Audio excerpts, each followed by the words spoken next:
Metaphysical poetry is a result of a type of rebellion against the 16th century sonnet sequence. This type of poetry avoids all the set rules that are made by the Elizabethan poets.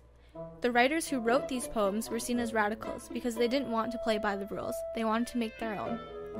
This kind of poetry was made for more intellectual people, or the type of people who will read between the lines because of the use of conceits and complex ideas that these types of poems will contain.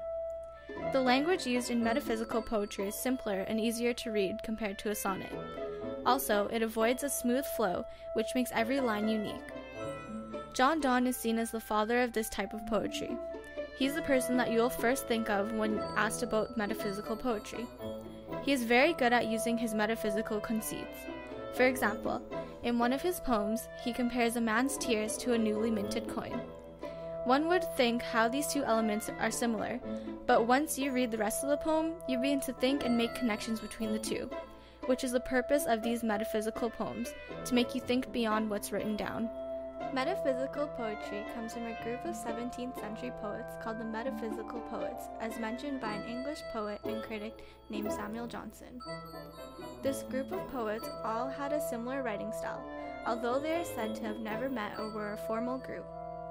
This group of poets include John Donne, George Herbert, Henry Vaughan, Edward Herbert, Thomas Carew, Richard Crashaw, Andrew Marvell, Richard Lovelace, and Sir John Suckling. This type of poetry focuses on love, life, and reality. These poems are all lyric poems, which means they are brief but full of intensity. Also, they use irony, metaphors, symbols, and unique wordplay. The comparison of two different objects in metaphysical poems is another unique aspect to the type of poetry. A lot of the time, the poets will use objects that do not connect to each other in any way, but find a way to connect them. This leaves the reader interested and engaged in the poems. John Donne is seen as one of the most influential members of the metaphysical poets. He was a poet, satirist, lawyer, and a clerk in the Church of England. He is noted for his poems about love and religion, also his use of language and metaphors. His poems share similar characteristics such as paradoxes, irony, abrupt beginnings, and dislocations. He is particularly famous for his use and understanding of metaphysical conceits. Metaphysical conceits are metaphors that are unusual and draw similarities between two unlikely objects. An example of metaphysical poetry is the poem A Valediction, Forbidden Morning by John Donne. In this poem, he paints the reader a picture of a compass used for drawing circles. The one arm of the compass represents the lover that is always moving around, while the other arm, that is the supporting arm, represents the other lover. The circles represent perfection and eternity, which are two things that people strive for in love. The metaphor of the compass that represents the two lovers shows that without the balance of the two, you cannot have a precise, perfect circle. Here are our takes on a couple of metaphysical poems that we chose. The first one is A Fever by John Donne. Oh, do not die, for I shall hate all women so. When thou art gone, that thee I shall not celebrate. When I remember thou wast one. But yet thou canst not die, I know. To leave this world behind is death. But when thou from this world wilt go, the whole world vapors with thy breath. Or if, when thou, the world's soul, ghost, it stay, 'tis but thy carcass then, the fairest woman, but thy ghost, but corrupt worms, the worthiest men. O wrangling schools, that search what fires shall burn this world, had none the wit unto this knowledge to aspire, that this her fever might be it? And yet she cannot waste by this, nor long bear this torturing wrong, for much corruption needful is, to feel such a fever long. These burning fits but meters be, whose matter in thee is soon spent.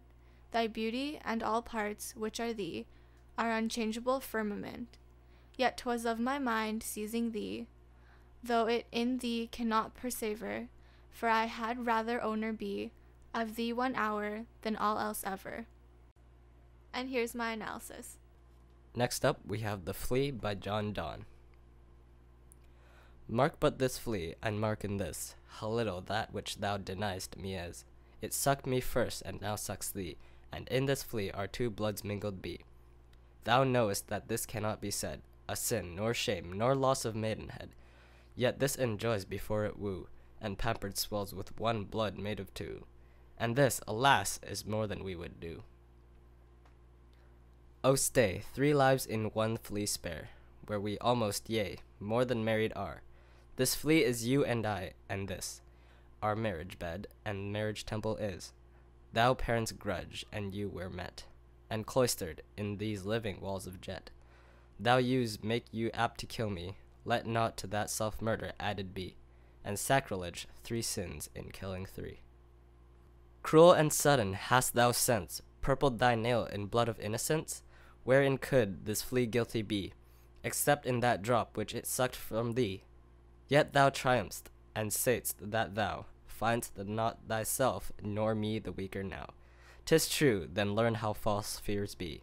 Just so much honor when thou yield'st to me will waste as this flea's death took life from thee. Metaphysical poetry was the foundation of many poems that we read to this day. The poets that invented this movement created it in such a way that one must delve deeper into the poem rather than just what's written on the paper to extract the meaning. Poetry was redefined with the use of exaggerated metaphors known as conceits, and because of its success in English literature, it is still used in modern poetry.